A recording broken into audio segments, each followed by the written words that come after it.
Hello friends, मैं पिंकी लोचविया और आप सभी का मेरे यूट्यूब चैनल में स्वागत है। ये हमारी मैथमेटिकल रीजनिंग की सेकंड क्लास है। पिछली क्लास में हमने कुछ बेसिक टर्म्स को डिस्कस किया था, जैसे स्टेटमेंट्स क्या होती है, फर्स्ट स्टेटमेंट्स क्या होती है, रिप्रेजेंटेशन ऑफ स्टेटमेंट्स क्या होती है, पैराडॉक्स क्या होता है, कंपाउंड स्टेटमेंट्स क्या होती है, नेगोशिएशन ऑफ स्टेटमेंट्स क्या होती है। अगर आपने वो वीडियो नहीं देखी है तो उसका लिंक डिस्क्रिप्शन में है, आप वहाँ से जाके देख सकते हैं। आज की क्लास में हम मैथमेटिकल रीजनिंग के नेक्स्ट टॉपिक्स को डिस्कस करेंगे। तो लेटेस्ट वीडियो के लिए इस चैनल को सब्सक्राइब कर ले और बेल आइकन को प्रेस कर ले। चलो आज की वीडियो स्टार्ट करते हैं।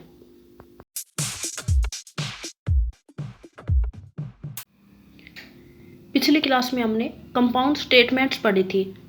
जो कंपाउंड स्टेटमेंट होती है उसके अंदर दो तरह के कनेक्टिव होते हैं, जैसे एक होता है एंड कनेक्टिव और एक होता है और कनेक्टिव। ये दो कनेक्टिव होते हैं, तो इनको हम एक एक करके डिस्कस करेंगे। तो पहले आता है एंड कनेक्टिव। तो एंड कनेक्टिव जो होता है उसे हम कंजक्शन भी बोलते हैं। जैसे जो एंड कनेक्टिव है इसे कंजक्शन भी बोलते हैं, और जो एंड कनेक्टिव होता है इसको हम डिनोट करते हैं ऐसे। ये सिंबल होता है इसका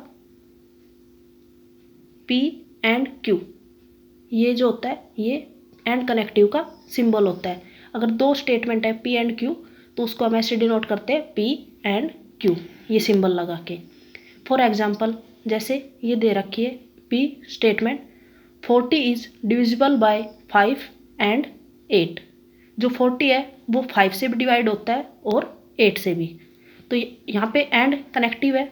और हमने कंपाउंड स्टेटमेंट में पढ़ा था, जो कंपाउंड स्टेटमेंट होती है उसके अंदर दो स्टेटमेंट्स होती है, और उन दोनों स्टेटमेंट्स को अगर हम अलग अलग करके लिखते हैं तो उन्हें हम बोलते हैं कंपोनेंट स्टेटमेंट्स। तो जो ये स्टेटमेंट दे रखी है P, इसकी कंपोनेंट स्टेटमेंट क्या बन जाएगी? एक तो बन जाएगी Q, 40 इज डिविजिबल बाय 5, और दूसरी कंपोनेंट स्टेटमेंट बनेगी R, 40 इज डिविजिबल बाय 8। ये होता है एंड कनेक्टिव। अगर हम एंड कनेक्टिव की ट्रूथ टेबल देखें तो इसकी ट्रूथ टेबल बनेगी P Q।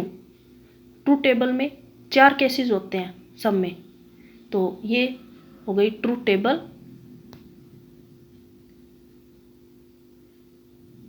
उसके अंदर 4 केस होते हैं। एक होता है ट्रू ट्रू, नेक्स्ट होता है ट्रू फॉल्स, फिर आता है फॉल्स ट्रू, और फिर आता है फॉल्स फॉल्स। ये 4 केस बनते हैं ट्रू टेबल में। तो अब हम लिखेंगे जो एंड कनेक्टिव है उसको हम कैसे रिप्रेजेंट करते हैं? P एंड Q, ये सिंबल लगा के। तो यहाँ पे देखेंगे जो एंड कनेक्टिव है वो अगर दोनों ट्रू ट्रू होते हैं, जैसे ये एक स्टेटमेंट है कंपोनेंट में और ये दूसरी स्टेटमेंट है, ये दोनों अगर ट्रू है तो P एंड Q जो कंपोनेंट स्टेटमेंट है वो भी ट्रू होगी, और बाकी के जो 3 केस है उन सब में ये फॉल्स हो जाएगी। ये होता है एंड कनेक्टिव जो होता है उसकी ट्रू टेबल का रूल। अगर इसमें से एक भी फॉल्स होता है, जो कंपोनेंट स्टेटमेंट थी उनमें से एक भी फॉल्स होगा तो ये फॉल्स हो जाएगी, और दोनों फॉल्स है तो भी फॉल्स हो जाएगी। अगर ये दोनों ट्रू है तभी जो कंपोनेंट स्टेटमेंट है एंड कनेक्टिव की वो ट्रू होगी, वरना सभी केसेस में ये फॉल्स होगी। ये होती है एंड कनेक्टिव। अब क्या होता है, जो एंड कनेक्टिव है वो ज़रूरी नहीं है कि जहाँ भी एंड लगे वो सारी स्टेटमेंट्स कंपोनेंट स्टेटमेंट्स हों। जैसे हम नेक्स्ट में देखते हैं, जैसे ये एग्जांपल दे रखा है, एक P स्टेटमेंट है, a mixture of alcohol and water can be separate by chemical method. यहाँ पे बोल रखा है, ये एंड है, एंड यहाँ पे यूज़ हो रहा है अल्कोहल और वाटर, ये दोनों को डिस्क्राइब कर रहा है, एज ए कनेक्टिव यूज़ नहीं हो रहा। तो ये जो स्टेटमेंट है ये कंपोनेंट स्टेटमेंट नहीं है। जैसे नोट में लिख भी रहा है, do not think that a statement with and is always a component statement as shown in above example. जरूर नहीं है कि जो एंड से कनेक्ट हो रही हो, कोई एंड लग रहा हो किसी स्टेटमेंट में, तो वो कंपोनेंट स्टेटमेंट ही हो। जैसे ऊपर वाले स्टेटमेंट में एंड है लेकिन वो एज ए कनेक्टिव यूज नहीं हो रहा, तो वो कंपोनेंट स्टेटमेंट नहीं है। ये होता है पूरा एंड कनेक्टिव कंपोनेंट स्टेटमेंट में। उसके बाद जो नेक्स्ट कनेक्टिव आता है वो होता है और कनेक्टिव। इसको हम डिसजेक्शन भी बोलते हैं। जो और कनेक्टिव होता है इसको डिसजेक्शन भी बोलते हैं, और इसको रिप्रेजेंट किया जाता है, अगर पी एंड क्यू दो स्टेटमेंट है तो इसको रिप्रेजेंट करते हैं ऐसे पी और क्यू। जो ये बीच में सिंबल है ये और का सिंबल होता है। जो और कनेक्टिव होता है इसमें दो तरह के और होते हैं, एक होता है एक्सक्लूसिव और एक होता है इंक्लूसिव और। तो हम एक एक करके डिस्कस करते हैं। पहले हम देखते हैं एक्सक्लूसिव और। जैसे ये एग्जांपल दे रखा है, 2 लाइन्स इंटरसेक्ट एट पॉइंट और आर पैरेलल। अब यहाँ पे कह रखा है कि 2 लाइन है वो एक दूसरे को इंटरसेक्ट करती है या वो एक दूसरे के पैरेलल है। तो हमें पता है 2 लाइन इंटरसेक्ट करती है, ये एट ए पॉइंट आएगा। अब 2 लाइन है वो इंटरसेक्ट करेगी तो वो ऐसे रहेगी, और अगर 2 लाइन पैरेलल है तो ऐसे रहेगी। तो यहाँ पे 2 स्टेटमेंट बन रही है। एक तो हो गई 2 lines intersect eight a point, और एक है आर पैरेलल। तो ये 2 स्टेटमेंट है, इनमें से सिर्फ एक ही स्टेटमेंट ट्रू होगी, दोनों स्टेटमेंट ट्रू नहीं हो सकती। अगर 2 लाइन इंटरसेक्ट कर रही है तो वो पैरेलल नहीं हो सकती, और अगर पैरेलल है तो इंटरसेक्ट नहीं कर सकती। तो अगर इनको अलग अलग लिखेंगे तो क्यों हो जाएगी statement 2 lines intersect at point, और आर स्टेटमेंट हो जाएगी 2 लाइन्स पैरेलल एट पॉइंट।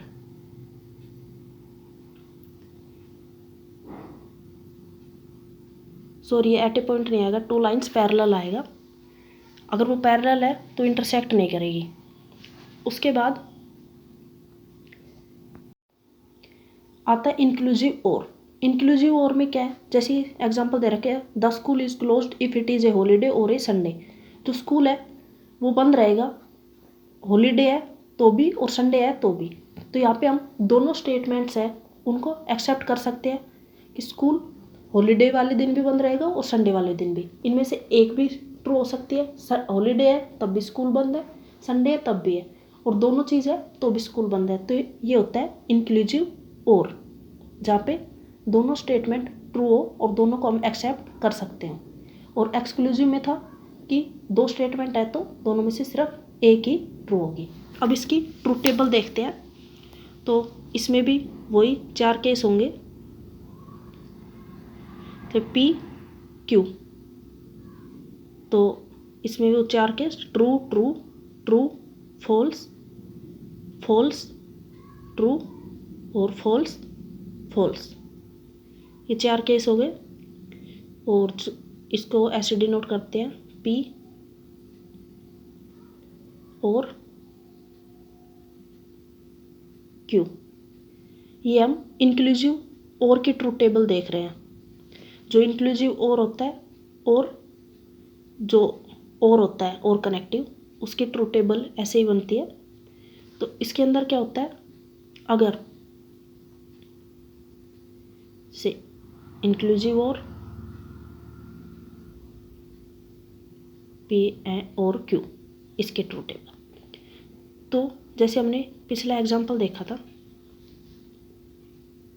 एक मिनट, ये इंक्लूसिव और में the school is closed if it is a holiday और ए संडे।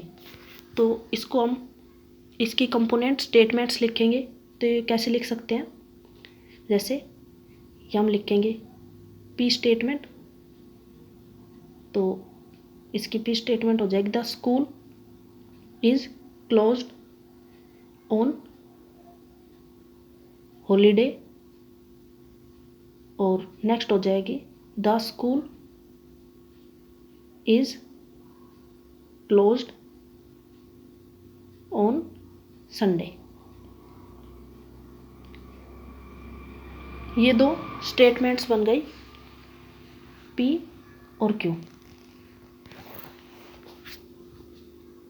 ये दो स्टेटमेंट है। तो अगर ये दोनों स्टेटमेंट फॉल्स है,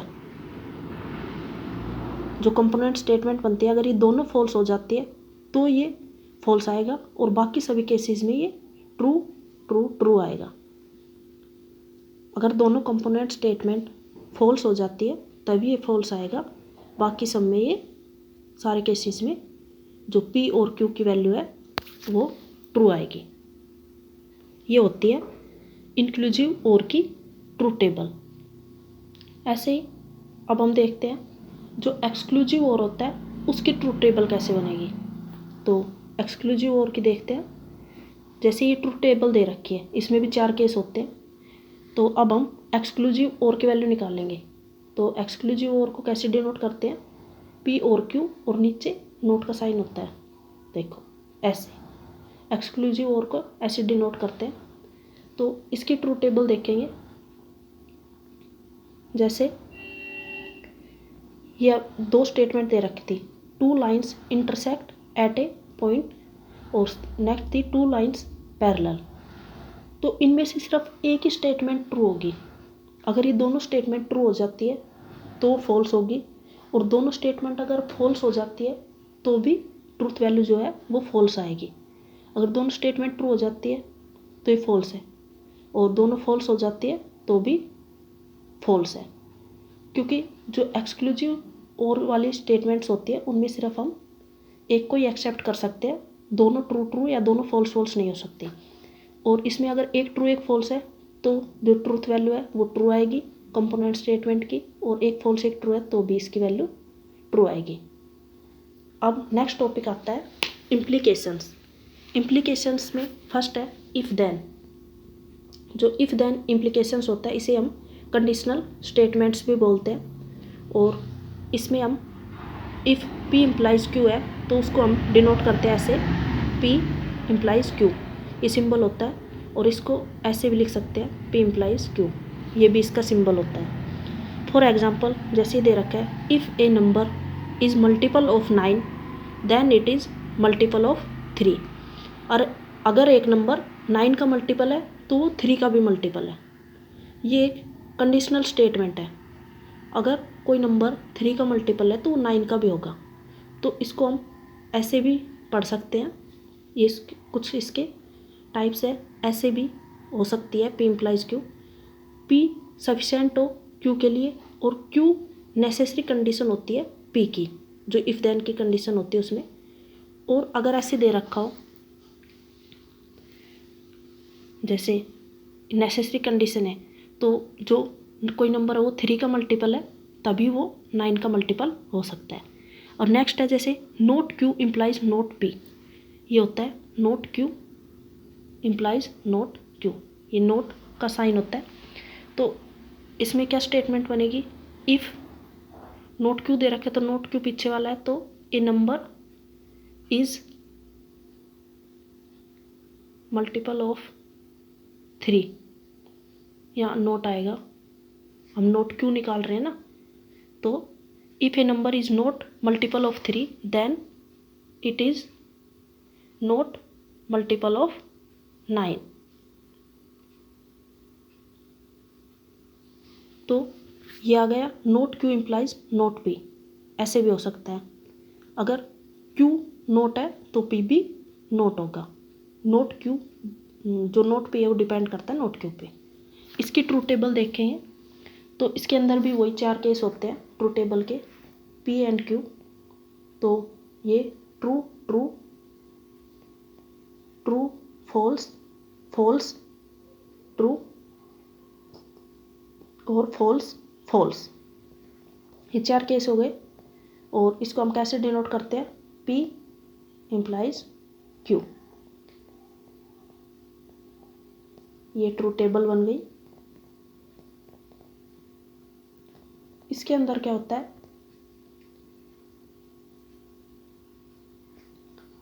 अगर P ट्रू है और Q फॉल्स हो जाता है, P ट्रू है और Q फॉल्स हो जाता है, तो जो P इम्प्लाइज Q है उसकी वैल्यू फॉल्स आएगी। और बाकी जो भी केस बचे उन सब में इसकी वैल्यू ट्रू आ जाएगी। अगर हम प्रैक्टिकल लाइफ में देख रहे हैं तो अगर कोई पर्सन सच बोलता है और फिर वो झूठ बोलने लग जाए तो ये गलत है। ऐसे इसमें अगर पहले ट्रू था और फिर सेकंड स्टेटमेंट फॉल्स हो जाती है तो यहाँ फॉल्स आएगा। ये इफ़ एंड देन की ट्रू टेबल होती है और बाकी सभी केसेस में ये ट्रू रहेगा। ये होती है इफ़ एंड देन की ट्रूथ टेबल। अब नेक्स्ट डिस्कस करते हैं। इससे नेक्स्ट आता है कॉन्ट्रा पॉजिटिव स्टेटमेंट्स। जो कॉन्ट्रा पॉजिटिव स्टेटमेंट्स होती है ये भी इफ़ देन की स्टेटमेंट्स पे डिपेंड करती है। इसके अंदर क्या होता है, जैसे P इम्प्लाइज Q है, इफ़ देन में होता है P इम्प्लाइज Q। तो कॉन्ट्रा पॉजिटिव स्टेटमेंट बनाएंगे तो उसमें क्या हो जाएगा, note Q implies not P। ये होती है कॉन्ट्रा पॉजिटिव स्टेटमेंट। जैसे फॉर एग्जांपल ये दे रखा है, if you are born in India then you are citizen of India. ये स्टेटमेंट दे रखी है तो इसकी हमें कॉन्ट्रा पॉजिटिव बनानी है। ये हो गई P स्टेटमेंट और ये दूसरी वाली स्टेटमेंट हो गई Q। तो कॉन्ट्रा पॉजिटिव बनाएंगे तो Q जो ये पीछे वाली स्टेटमेंट है इसको नोट लगा के आगे लिखेंगे तो कॉन्ट्रा पॉजिटिव में ये हो जाएगी, if you are not citizen of India then not P implies करना है तो you were not born in India. ये होती है कॉन्ट्रा पॉजिटिव स्टेटमेंट। जब भी कोई स्टेटमेंट दे रखी हो उसकी कॉन्ट्रा पॉजिटिव बनानी हो तो जो Q स्टेटमेंट है उसको आगे लिख देंगे नोट लगा के और जो P स्टेटमेंट है उसको पीछे लिखेंगे नोट लगा के। ये होती है contrapositive statement. Not Q implies not P। इससे नेक्स्ट आती है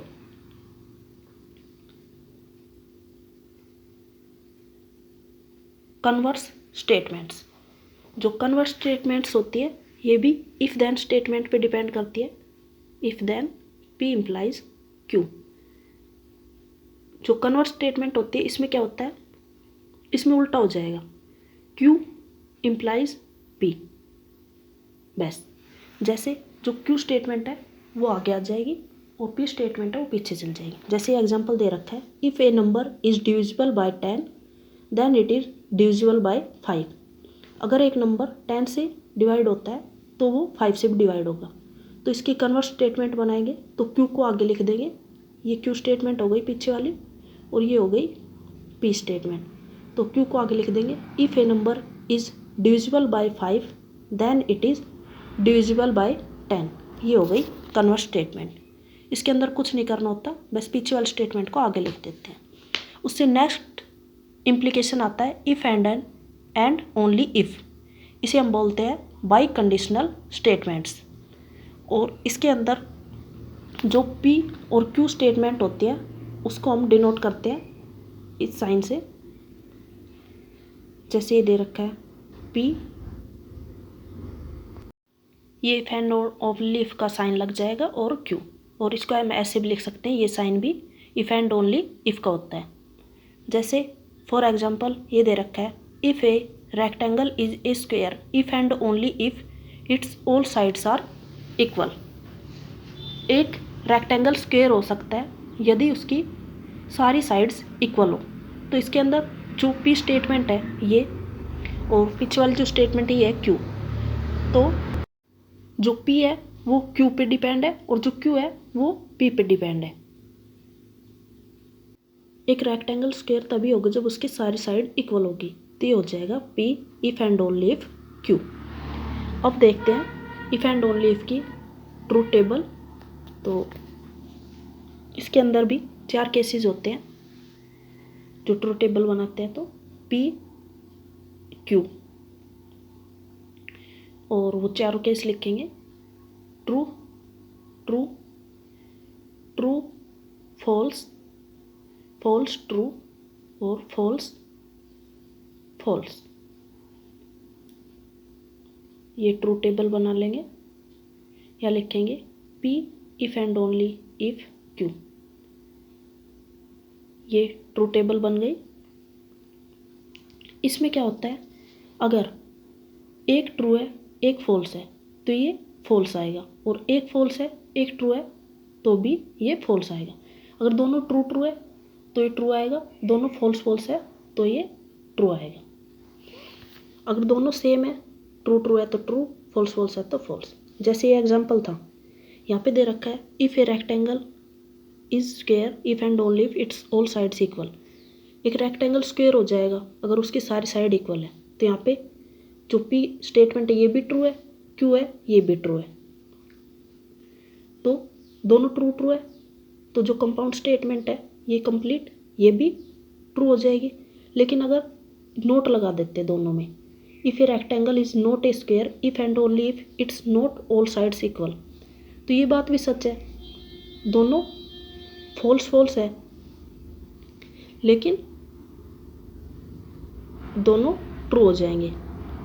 उसके बाद अगर एक स्टेटमेंट में नोट लग रहा है और एक में नहीं लग रहा, जैसे if a rectangle is not square if and only if its all sides equal, तो यहाँ एक तो ट्रू है लेकिन एक फॉल्स है तो ये फॉल्स आएगी।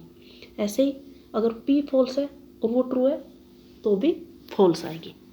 ये होती है इफ़ एंड ओनली इफ की ट्रूथ टेबल। उससे नेक्स्ट आता है, ये हमने कर ली इसकी ट्रूथ टेबल, दोनों ट्रू ट्रू है तो ट्रू और दोनों फॉल्स फॉल्स है तो भी ट्रू। अब हम देखेंगे P if and only if को हम और किस तरीके से पढ़ सकते हैं। तो एक तो यही होता है P if and only if Q, और Q if and only if P. ये दोनों एक दूसरे पे डिपेंड होते हैं, अगर पी है तभी क्यू है, अगर क्यू है तभी पी है। और एक ऐसे पढ़ते हैं P sufficient condition of Q, जो पी है वो सफिशेंट कंडीशन होती है क्यू के लिए, और वाइस वर्सा जो क्यू है वो सफिशेंट कंडीशन होती है पी के लिए। और ये हमने पढ़ ही लिया था, पी को हम कैसे पढ़ते हैं, पी ये साइन होता है इसका Q, if and only if Q. ये हो गया if and only if implications. इन सब की हमने ट्रूथ टेबल देख ली। जो ट्रूथ टेबल है मैथमेटिकल रीजनिंग में ये सबसे ज़्यादा इम्पोर्टेंट टॉपिक है। आज के लिए इतना ही, नेक्स्ट क्लास में हम इसके रिमेनिंग टॉपिक्स को कवर करेंगे।